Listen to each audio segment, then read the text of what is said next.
Borrowing with zeros. Our first example is 1004 minus 296. In this example, we are going to borrow 3 times. Let's begin subtracting in the ones column. We have 4 minus 6. We cannot subtract 6 from 4 because 6 is actually bigger than 4. Therefore, we must borrow 1 from the number in the next column, the tens column. But notice that the number in the tens column is 0. We cannot borrow 1 from 0 because 0 is less than 1. Therefore, we must go to the number in the next column, the hundreds column, to borrow 1. But unfortunately, the number in the hundreds column is also a 0. So we'll move over to the number in the next column, the thousands column. In the thousands column, we have a 1, and we can borrow from 1. To borrow 1, I'm going to cross out the 1.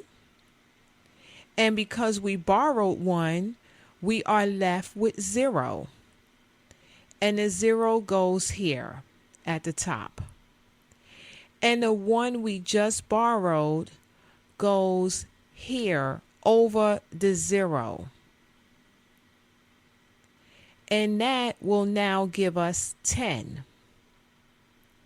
Because we now have 10, we can borrow from 10. We're going to cross out 10. And 10 will become 9 because we just borrowed 1. If you notice, we're making our way back to the ones column. Now the 1 we just borrowed goes here over the 0. And we now have 10. We can borrow from 10. We're going to cross out 10. And then 10 will become 9. And the 1 we just borrowed goes over the 4. Which means that 4 is now 14. And now we're ready to subtract. 14 minus 6 is 8. In the tens column, 9 minus 9 is 0. Moving over to the hundreds column, we have 9 minus 2. 9 minus 2 is 7. There is nothing to subtract in the thousands column. We have 708. 1004 minus 296 equals 708. Our next example is 5,000 minus 2,752. Because this problem was written in a horizontal format, the first step is to rewrite this problem in a vertical format, making sure that the second number is written at the bottom. And now we're ready to begin.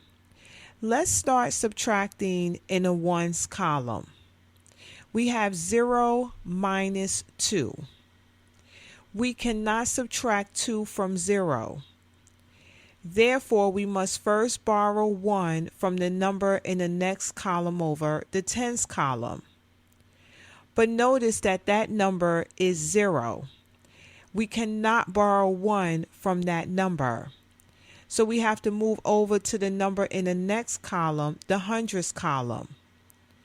But that number in the hundreds column is also 0. So we must continue to the left, moving over to the next number In a thousands column, we have 5. Now we can borrow. We can borrow 1 from 5. To borrow, I'm going to cross out 5, and 5 becomes 4. And the 1 we just borrowed goes over the 0 in a hundreds column. Now we're ready to borrow from 10. We're going to cross out 10, and 10 becomes 9. The number in the hundreds column is now a 9.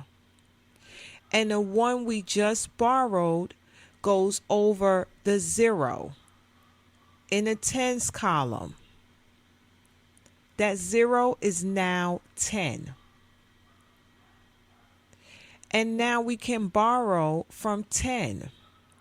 We're going to cross out 10, and 10 becomes 9.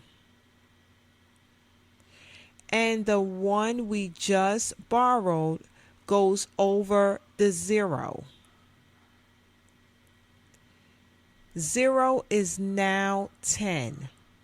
And now we're ready to subtract in the ones column. 10 minus 2 is 8.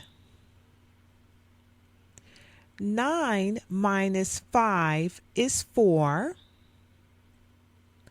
9 minus 7 is 2. 4 minus 2 is 2. We have 2,248. 5,000 minus 2,752 equals 2,248. And that was our last example. Thank you for watching. Don't forget to like and subscribe for more helpful math tutorials. Thank you guys.